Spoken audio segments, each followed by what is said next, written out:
So, Cecilia, thank you for joining us. So happy to have you here today. And you, what I'm most excited about talking about today is, that my audience, they're struggling college graduates. They can't figure out how to launch, right? But what I'm finding within my audience, and even with my daughter who's neurodiverse, is that a lot of them are on the spectrum in some way. Either the adults are on the spectrum or the college grad is on the spectrum. And since you're an expert in ADHD, I would really like to know and understand some tips from you about how they can address that for both from the parent side and especially from the college grad side, because managing somebody who's neurodiverse is, if you're neurotypical, it is a challenge to understand exactly what's going on. So let me go ahead and have you introduce yourself and tell a little bit more about yourself and your background. Sounds good. Hello, I'm Cecilia. I come from a background as an occupational therapist. I have been practicing for 20 years. I've helped people across the spectrum from little itty bitty kids, 0 to 3, all the way up to adults. And I've had a 105-year-old, which is amazing. She was absolutely amazing, kept walking around and trucking. So it is amazing what our bodies and our minds can do when we put our heads into it and we have resilience and we don't give up on ourselves, on our kids, on our families. So I then have started helping other coworkers with ADHD, which led me towards primarily helping a lot of people in their careers or starting off to launch and go into the career, which is how Evan and I got to speak with each other, which I absolutely love. And he is such a joy. And I'm so glad that you're able to be here with his program and that I'm able to add a little bit of bonus for him. So without further ado, I'd love to give a presentation, and I have asked Evan to go ahead and ask me any questions that y'all might have so that when you do get the opportunity to watch this, you can ask those questions away. You can reach out to me, whatever works for you. So I look very much forward to hearing from y'all, whatever way that you need support from the future. So I'm going to start sharing my screen. Focus. So one of the hardest things with ADHD that we are told all the time is focus, just focus. Why can't you focus? What's wrong with you? And I've had this moment, especially with my dad, and I love him. And about 13 years old, he takes me by both shoulders. Why can't you just do your homework? Why can't you just focus? What's wrong with you? Thankfully, he came over that night after it was bedtime, and I am so grateful he did this because I still remember this to this day, is that he apologized and said he loved me and that while nothing is wrong with me, quote unquote, he was working to learn how to support me. And that's a lot about what this is about, because even whether you're 13, whether you're 18, 21, going out and getting ready to start your day, that's what we're here to talk about, in ADHD specifically. So how do you master the ADHD overwhelm so you can show up as a leader, as a person, as you in your life, either as a parent or as a new person out into the world? And there's 3 primary problems that clients come to me with, primarily when they have ADHD. The first problem is, why can't I do boring but important tasks? I can't get started, I can't get organized, I can't finish something, I get distracted, I get busy overanalyzing, all the fun stuff. And I tell people that's perfect, because I'm going to show you exactly how to easily accomplish boring but important tasks. And that means that you will go from stuck and scattered to steady and self-led, that you will be able to lead your child, you'll be able to lead yourself if you are this new grown-up, and you will go from task avoidance to consistent follow-through.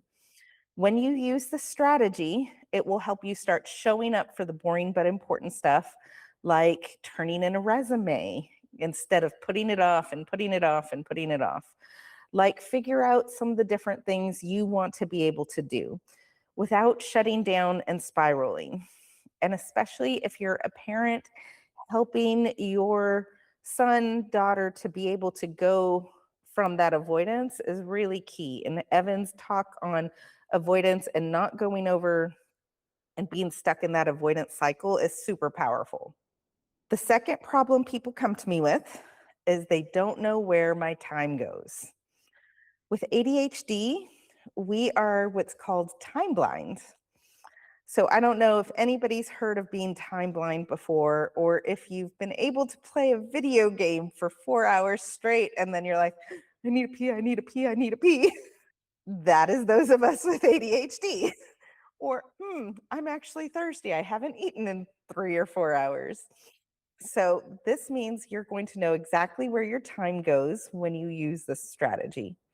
And again, you're going to go from time mismanagement to daily clarity and control. This strategy helps you gain structure and tools that help you plan realistically, shift smoothly, finish strong, even when your energy fluctuates, because that's one of those things with ADHD as well. All good. So when you go from being able to hyper focus, but you don't know how to focus and get the boring but important stuff, you want to go from all of that ADHD energy and you want to find curiosity and be able to use those tools that you need to get all those things done. And we're going to go more into detail in that as well. The third problem that clients with ADHD find is that they are overcome by their emotions. And I know Evan has really targeted this, especially with some of his clients, in terms that they become so overwhelmed by their emotions that they can't get started. They can't do things. They avoid talking about it. They'd rather just lay in bed and not do anything. They've been put with so much structure in the school system. And then as soon as they're out of school, they don't know where they want to go. They don't know how to manage their time. They don't know how to do the stuff that needs to get done without having direction from somebody else. And a lot of times the problem behind that is fear. A lot of times the problem behind that is anger. A lot of times the problem behind that is what if, what if, what if, what if, what if, what if, what if, and all the other emotions that come with it. And it's perfect because I'm going to show you exactly how to be unshaken by your emotions. And for anybody who has ADHD, think you might have ADHD, I encourage you to consider thinking about something called rejection sensitive dysphoria, which is a tough concept for those of us with ADHD because we receive so many more negative comments than our neurotypical peers. And it is frightening and scary and overwhelming because all those external thoughts we internalize, and it's a horrible feeling to not trust oneself. And if you can't trust oneself, you can't launch into life.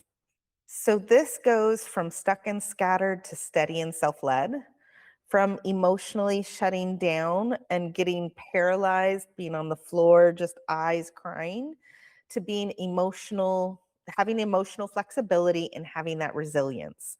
I think one of the toughest things with today's community, today's people, is that we're struggling with resilience. And clients that work with me learn how to regulate reactions, diffuse shame, and to bounce back. So setbacks don't derail their progress. So we're going to go back through these problems and talk about that. Evan, is there any questions or anything that stood out for you? No, it just sounds so familiar to me because I have a neurodivergent daughter, as I mentioned, and just there's lots of times when she just shuts down and I don't know what to do. And I don't understand why she's shutting down. And So, that's a common thread. And one of the only things that I've learned through this process is to constantly give encouraging comments when she does do something right, complimenting her at even the small things, or talk about her growth in the last 2 years. Like 2 years ago, you wouldn't have done X, and now you're doing Y, right?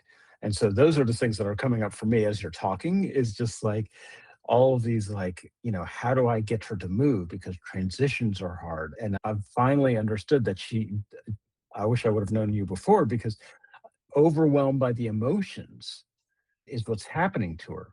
When she gets past the emotions, she can move, Mm-hmm. right? Once she gets past that emotions, but those emotions will shut her down. And it is like 10,000 negative things are coming at her. And I love that description of it, because, like, neurotypical people are able to block those to some extent, not 100%, but to some extent, but we're able to block those. But for her, it just feels overwhelming. It just feels like she's drowning in these feelings, and she just can't find a way out. Absolutely. I feel so much heavy lift down on my shoulders as you say it, because it's so accurate. I have to shake it off Okay, myself. sorry. No, I don't No, mean to no, do no. that too. It's But so but accurate, and it feels so good to be seen by you, and that's a well, wonderful thing, and I know thank your you. daughter appreciates it, that she's getting that understanding from you, and that's amazing. Yeah, and if I can just go off on a tangent here, even when we go out to dinner, right? Something that seems like she should be able to handle, right? She's overwhelmed by the noise. More than three people overwhelms her, right? Mhm. So I've learned that I need to say, do you need to go outside? Do you need a break? Do you need to sit in the car? Right, things like that. So that's what I've learned, but teach me more.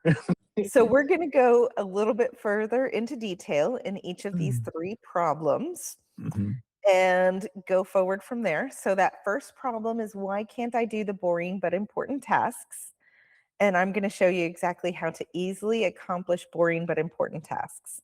And the first one is to really go deep down and dive and understand your ADHD brain.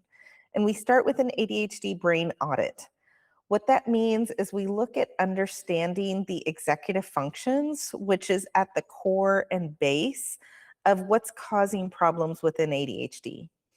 Within that, we understand the different networks that our brains work on and how we have trouble switching from one network to the other network.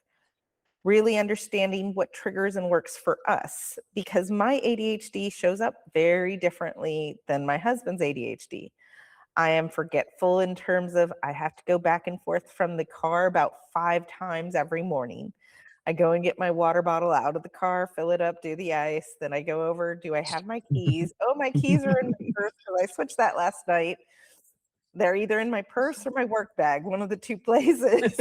And those are the things that I know. And I have learned that I give myself more time for it, and I give myself grace, because I cannot, for the life of me, and it drives him nuts, I cannot put my keys in the same spot every day when I get home, because most of the time they just stay in my car in the garage in my work bag. but I'm sorry to interject, but I love what you just said there. Just what you said, of just understanding how your brain works and how that's so important. And then when you understand how your college grads or your kids' brain works, right? That's the key difference, is like understanding where they are, what's going on for them. And I think for both people, whether it's the parent or the child, you have to give them grace. That's the biggest key. You cannot push. You have to give them grace and just understand it may take an extra 5 minutes to go to the car. Yep, exactly. Right. Sometimes 10, but you have to give them that grace. And that's a very important thing to do for both yourself and for your kids. Mhm. And so that means making a personalized task protocol. For example, what works for Evan's daughter has been taking that break, listening to something, maybe putting on headphones may likely work for her if she is sound sensitive. Being around too many people, a particular seat at the dinner table so that she's not distracted by waiters walking across, so that she's looking in one direction, for example. Her ability to follow one part of the conversation and the other one. for myself to be able to give myself the additional time to be able to get out the door. Most people might take 15, it'll take me 20 to 25. It is what it is, and that's okay. That's what works for me. But I can organize other things and do stuff like a champ that other people with ADHD struggle with. I've had people tell me they can't read a book because they have ADHD, being able to focus. But you know what? If I put a book about their favorite thing in front of them, they might be able to hyperfocus because they've learned to cultivate curiosity. And so finding where that weakness is, that strength is, and leaning into the strength is definitely important. And that means you're going to complete your first 3 tasks, your regular tasks, start habits, start routines, and be able to do the boring but important stuff because you'll have it scheduled and set up, which also co-regulates with that managing your time. And that first important part is using the ADHD flow framework so you can just flow into what you're doing. So, for example, as a new graduate trying to launch, are they talking to people? Are they connecting with workplaces? Have they figured out what they want to do? Are they writing in a journal about what's regular? Have they started finding what drives them? When they have passion for finding something, that becomes super easy when you have that flow to go into. And what this all means is that you're going to trust your brain and it follows through so that you can do that boring but important stuff. So you can launch from being stuck at home to finding what drives you, do the boring stuff as well, and live your best life. So we talked about not knowing where my time goes and then knowing exactly where my time goes. The first step in this is to do a time pattern scan. If you don't know where your time is right now and how much you're spending on one thing or another, we can't work on addressing it. And it's the biggest pain in the butt. But for example, writing down what you spent your time on today. And you will be amazed, especially if you decide to look at your phone and your well being or your iPhone time, and you will find I spent 4 hours doing what? On Facebook, on otherwise. And your time is your life. Your time and where you spend your time, it really defines your life. And so, what kind of person do you want to be? Are you wanting to be a helpful member of society? Are you wanting to be a parent who shows up for their kid? Are you watching TV instead of supporting your kid? Are you spending quality time with loved ones? Are you at work? Have you connected and walked and had that conversation with your new grad and talked over what did they learn? And yes, I know how they don't like to share a darn thing. I've got a middle schooler and they're like, nah, how was school today? I don't want to talk about it.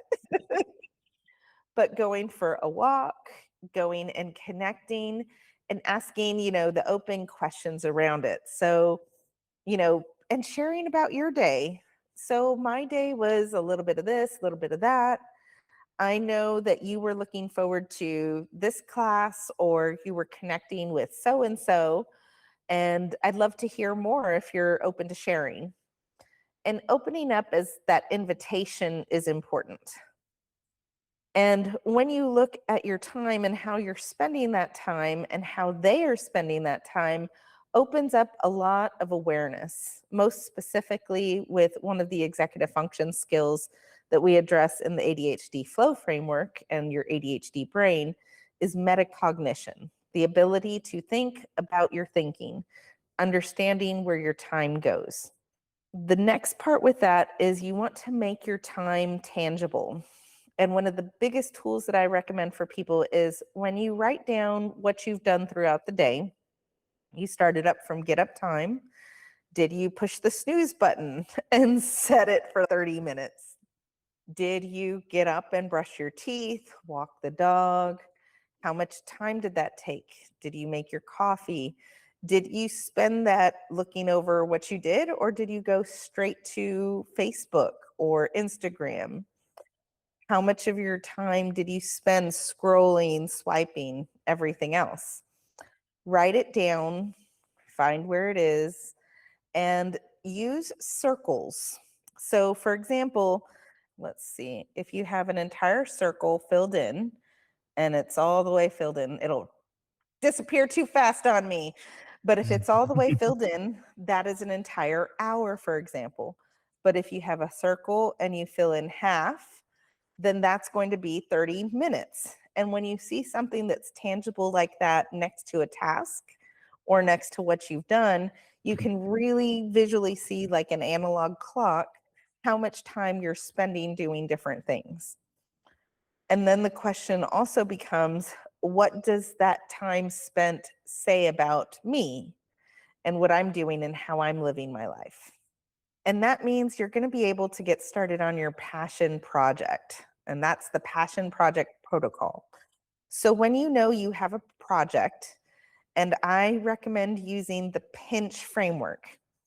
With ADHD, we tend to move forward with 5 main things, and you can remember it with the acronym PINCH.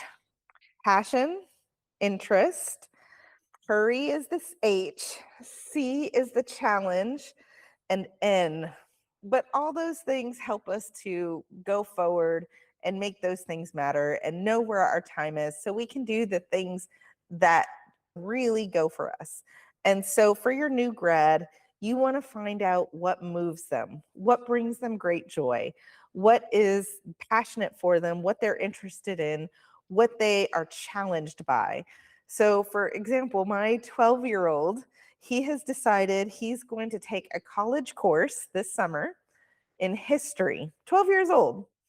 We'd had this conversation, and he had challenged himself to get all A's this year, and he got it. He also has ADHD. He did start meds this year. And long story short, we've had this moment where we had police officers show up at the house because he had a impulsive speaking, but he's also passionate. That's a longer story. And if you ever get a chance to talk to me, ask me about it, and I will be blushing and share. But we want your child to find their passion project, what drives them, what moves them. For me, I knew I wanted to be an OT. I wanted to help people ever since I was a kid. What do you want to do? I want to help people. I want to help people. I want to help people every which way. And OT is about the job of life and helping people do whatever it is that is important in their life. And for you to help your kid, what do they love? What do they enjoy? Is it cooking? Is it video games? Is it just scrolling on the internet? Well, if you want to be doing on the internet, why don't you learn how to produce video? Why don't you learn how to talk and market to an audience? What part of this moves you? Go out and try it, learn more about it. And when you know that, you start really knowing where your time is. And that's exactly what the time clarity method does with all of those steps, so that you can finally make time feel like it's yours again. So the third problem that people come to me with, which I think is the one that Evan appreciates the most, is Yes. becoming overcome by your emotions. And that means that we want to help you become unshaken by your emotions. The best thing, bar none, that you can do to start managing your emotions is one major thing, and that is to bring a pen to a paper and recognize what your emotion is. Anger. What kind of anger? Is it red hot anger? Is it deep anger? Where is this anger coming from? What is the anger telling you? That's an easy one that most people go through, and they just let the anger out, yell out, scream out, slam doors. And so bringing that pen to paper and understanding it is really the biggest first key to understanding and becoming unshaken by your emotions. Got So, it. so the next part is taking the shift session and shifting from letting your emotions be the boss and drive the bus to taking a moment to step back and shift from the emotions to thinking about what that emotion is telling us and how we want to show up in today's world. Do we want to show up as a shrew to our child?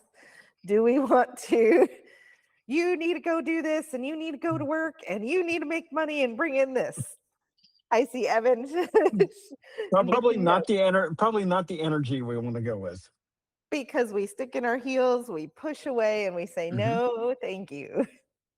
But if we say our anger is because my kid is not going to work, they are not a productive member of society, I'm really mad at myself and I'm upset with myself that I didn't help shift my kid towards doing what they needed to do. I'm a bad parent. I'm a terrible person. And that is all just our brain telling us a story. And our brains are fantastic storytellers. And we are fantastic liars to ourselves because that does not oftentimes equate from I'm angry that you're not doing your things to you're a terrible person and me for not doing it to instead they're not where I want them to be. How can I help them get to where they need to be able to support themselves? What is the emotion that my child is struggling with? Because that child with ADHD may be struggling with a whole lot of emotions showing up. Their brain patterns may be going through that amygdala, which goes with all those emotions, and be stopping them even more so from using their executive functions in their ADHD brain, which is already a struggle.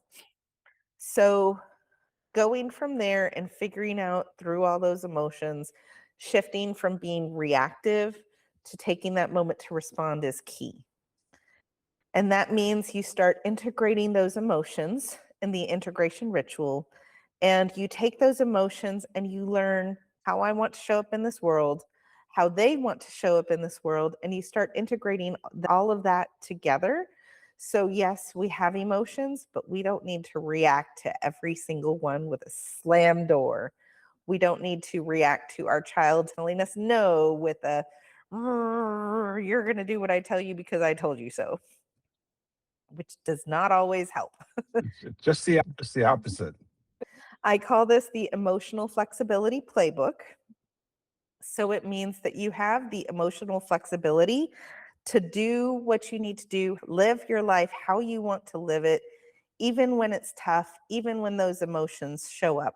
So you can have psychological flexibility. So you can be open when somebody else is different.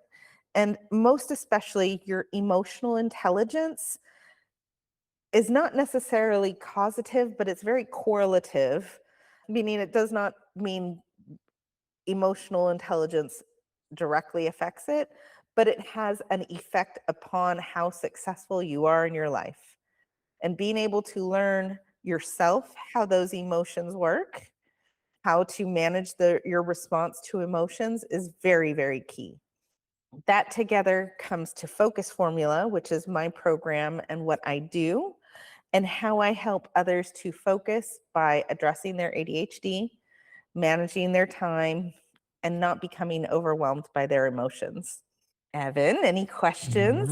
I'm just like, it's so interesting to see all this stuff. And obviously, I haven't mastered all of this. I've gotten like Me little either. pieces, but I've gotten like little pieces and parts just based on my parenting. Is just like the thing that struck me is like the pen to paper is so important, right?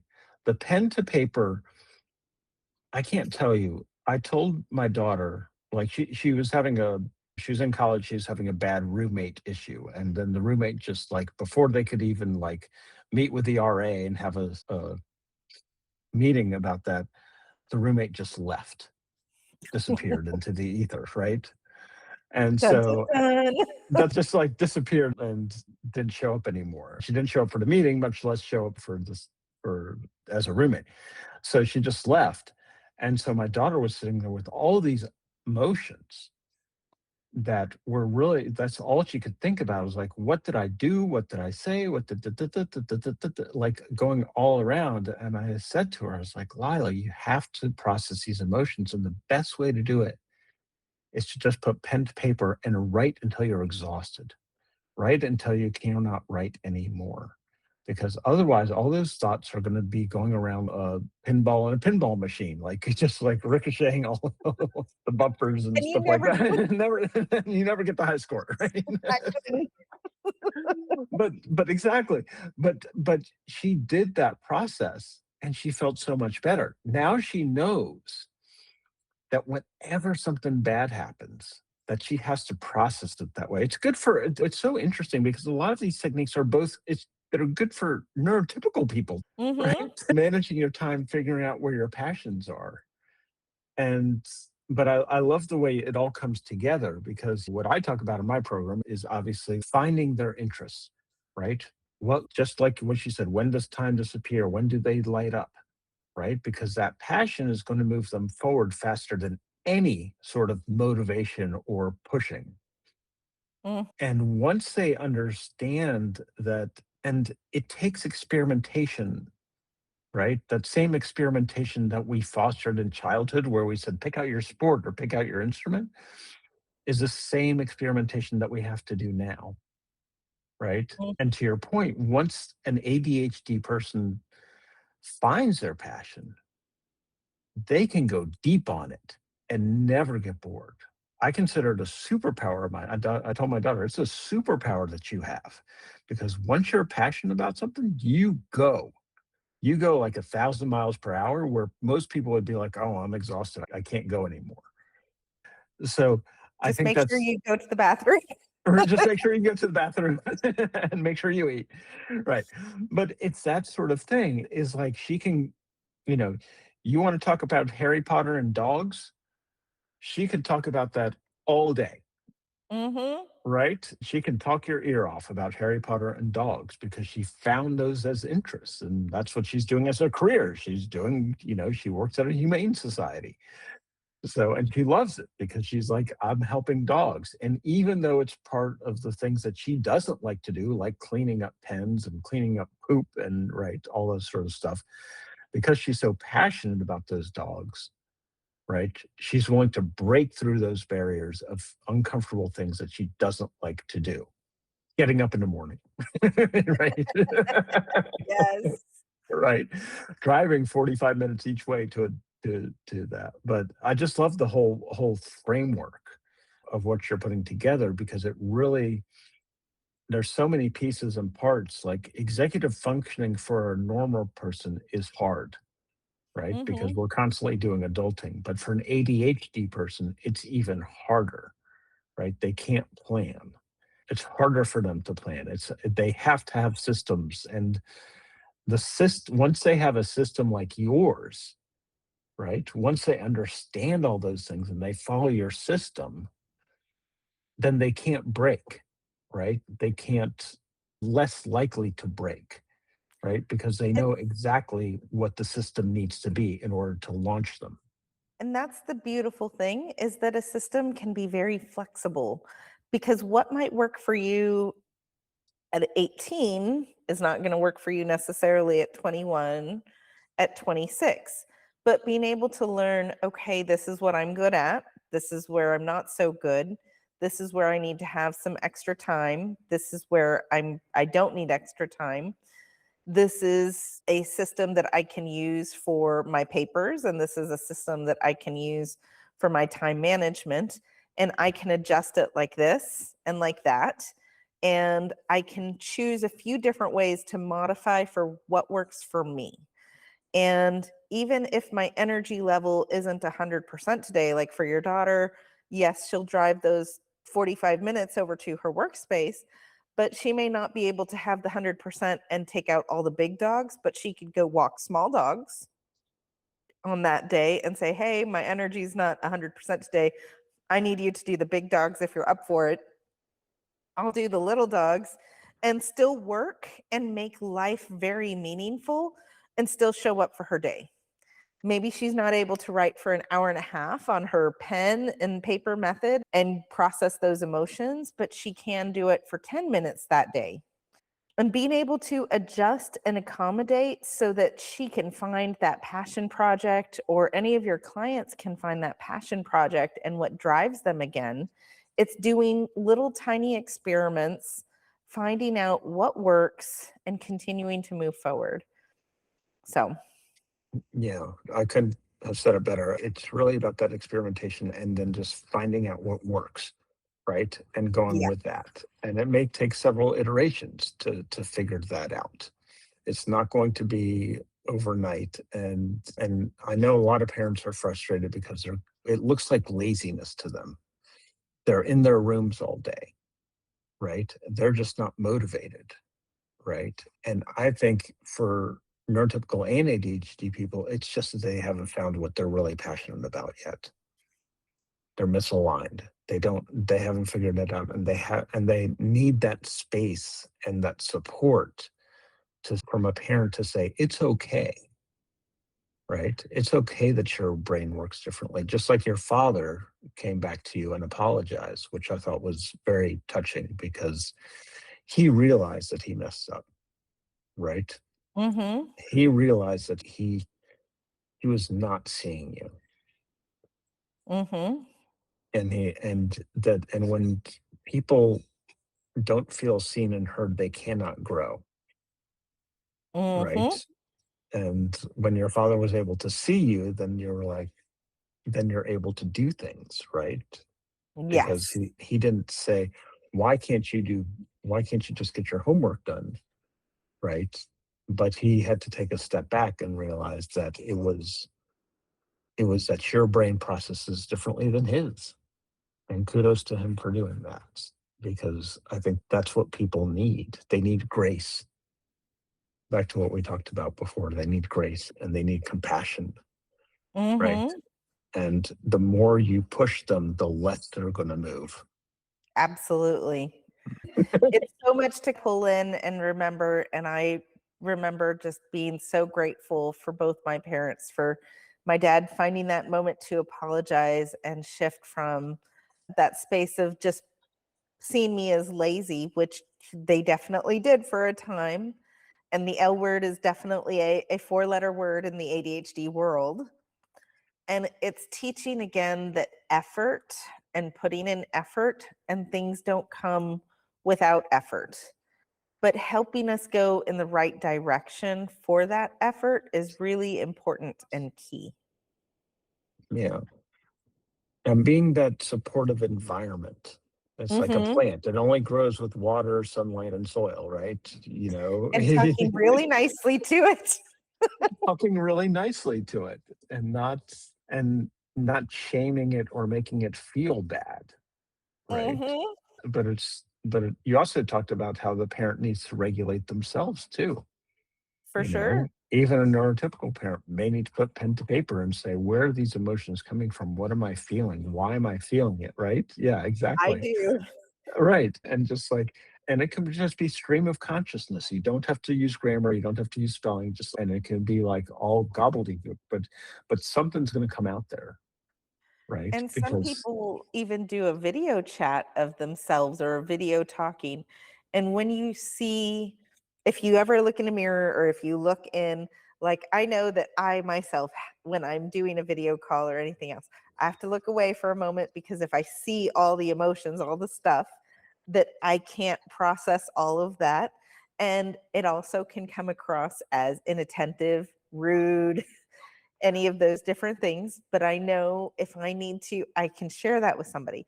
But I can also look at myself when I'm talking on a phone and do a video chat and see, okay, what came out of this? What am I speaking to? Listen to myself talk. And we all hate hearing ourselves talk. We hate it yes, because we see ourselves so much more clearly. But it's also so important and so key and can be super duper powerful. it, it really can. And just knowing, you've learned so much about yourself during this journey. And I love that you're able to teach it. I think it's so important for so many people to understand like it's just a different processing system. That's all it is, Yep. right? It's It's like still Linux instead. it's like Linux. Or it's like a Toyota and a Honda, right? They both get you Yeah. there. They're just different engines, right? They're just, and it's just understanding that there's differences and being respectful of that and giving grace. So I love this. Thank you so much for sharing this today, Cecilia. And how can people get in touch with you? So feel free to reach out to me on LinkedIn, on Facebook. My business name is Mind Body Clarity, and I have my website where you can reach out to me either for a clarity call. I do a class where I go into a little bit more detail than we did today. Mhm. And usually it's specifically on going out into the workplace and showing up as the person you want to be in a job. I also do one that is very similar to this, but it does include the one that is in the job, also does include this. And there's a lot of people who really want to focus on all the parts of ADHD.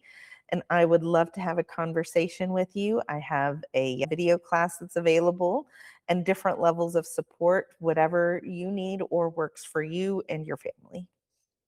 Awesome. Well, we'll put all the links and so everybody can reach out to you. But thank you so much, Cecilia, for your time, your knowledge. It was just beautiful. Loved it. Thank you so much.